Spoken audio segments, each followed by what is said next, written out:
Good morning. After the battle at Galwan and the talks between the two countries to try and see how things can be fixed, there's an attempt now to cause damage to Chinese businesses. So we've reported in the past, this is our lead story today. The government plans to put more import duties on Chinese imports. They plan to put certain kind of standard which will weed out certain low-value Chinese imports. This is a move which will certainly raise the cost for doing business for Indians. But the attempt is to give a message to the Chinese government that it's not going to be business as usual till the Chinese start respecting our sovereignty, our borders, and the line of actual control here. In fact, in an interview to our L&T CEO, S.N. Subramaniam makes the same point that stopping Chinese imports is not going to be an easy job. About boycotting Chinese imports is not going to be easy. It's not going to be feasible to completely eliminate them. So, but India is making a start. In fact, some contracts with Chinese firms, such as two in Haryana for in the power sector, are reported to have been scrapped. It's possible that even the part of the Delhi Meerut rapid transport system, where a Chinese company was the L1 bidder, even that may not be awarded, but there's no certainty on that as yet. This is an ADB sponsored project, so we have to see how that goes. And now moving on to COVID. That India's COVID numbers are rising is hardly surprising.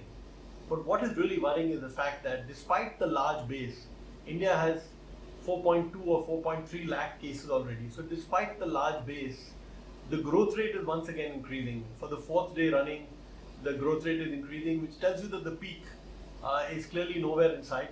In the case of Delhi, which accounts for about 10 to 12%, maybe 15 now, 10 to 15% of India's COVID cases, the growth the growth rate is 6.2% in the last 3 days.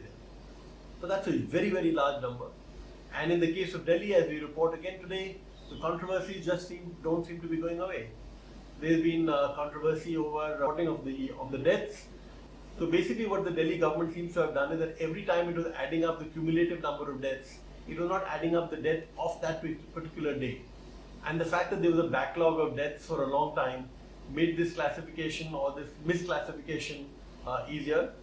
Hopefully that's in the past, fingers crossed. We don't really know as to whether things are being fixed as they should. The good news here is that as far as the testing in Delhi is concerned, ever since Home Minister Amit Shah got into the picture, there has been a dramatic surge in testing levels in India.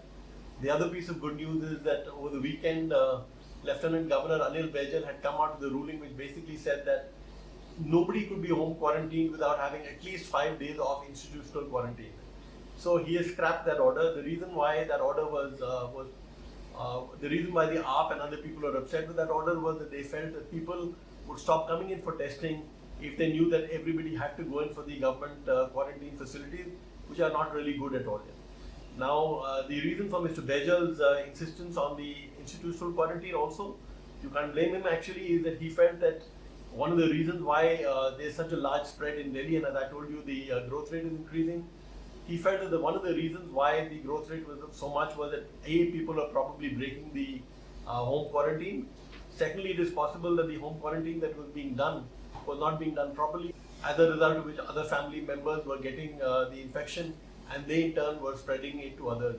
But when other cities like Mumbai are able to do the home quarantining so well, there's really no reason why Delhi can't learn lessons from them. More good news as far as the tackling corona is concerned. Both Hetero and Cipla have been given approvals to produce remdesivir, which, as you know, is a drug which has been approved by the DCGI for severe cases of COVID. And a few days ago, Glenmark launched at, I think, 102 or 103 rupees a tablet. It launched its Favipiravir, I don't know whether I've got that right, for mild and moderate cases. So basically what you've got is you've got drugs for mild cases and you've got drugs for severe cases. And Delhi Health Minister Sunil Jain, who seemed to be very critical for a while, he was moved away from a government hospital to the Max Hospital. There he was given plasma therapy, and indications are that he seems to be recovering quite well. So in a sense, we are moving closer to some kind of solutions, medical solutions. The bad news continues as far as the H-1B is concerned. With the US elections fast approaching, President Trump has said that he will announce a new set of restrictions on H-1B visas. So let's see where that goes. Whether there will be some relaxations or some loopholes that allow Indian companies to get away lightly, we don't know. We have to wait and watch. So fingers crossed on that one. Amidst all this bad news, what's the good news? Well, the good news story, our page one anchor today, is that TV advertisement seems to be on the way to getting back to the pre-pandemic level. It's still not quite there, but just to cite some numbers, we used to have about 1.9 crore minutes of advertisement in the week of May 2 to 8. So this had collapsed dramatically due to the pandemic.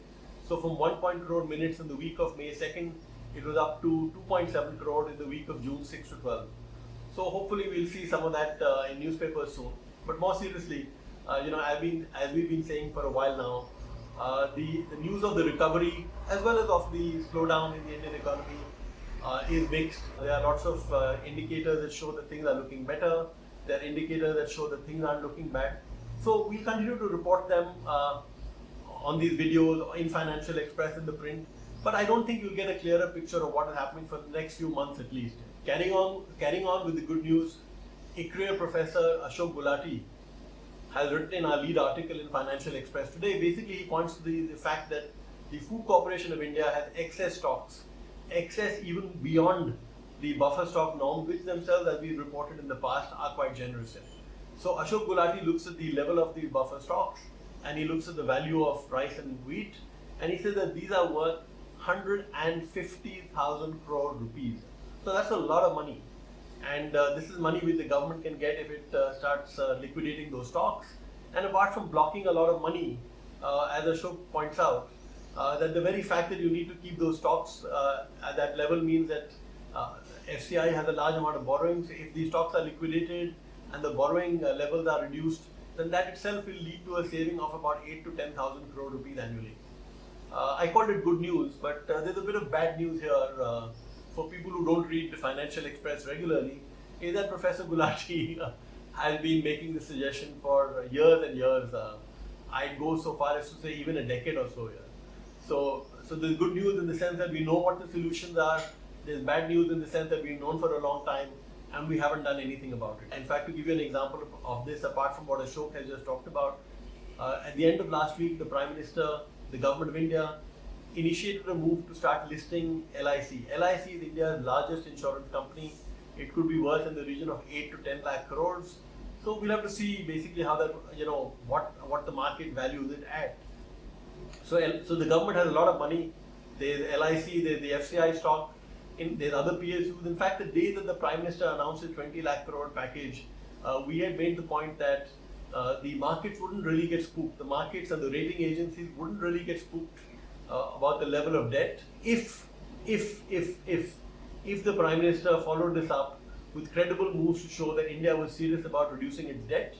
And the way that we said that the Prime Minister could prove his credentials or his sincerity was that you put all the PSUs, all the stock of the PSUs you own in some kind of a mutual fund or an SPV, and you basically declare that on the 1st of every month or the 30th of every month or maybe the 15th, on some prefixed date, X% of the shares in this SPV or this mutual fund will be automatically liquidated and the money will go straight to retire India's debt.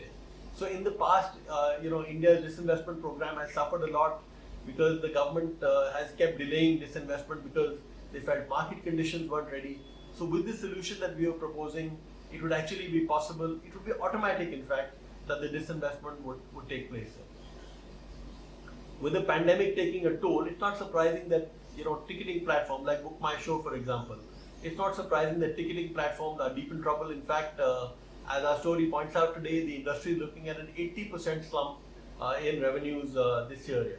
But, and here's the good news, the industry is looking at creating new events, online gaming, skilling, financial planning, yoga, meditation. Who knows? I mean, even videos such as this one could find sponsors. So these are new ways that people are looking at to generate revenues post the pandemic.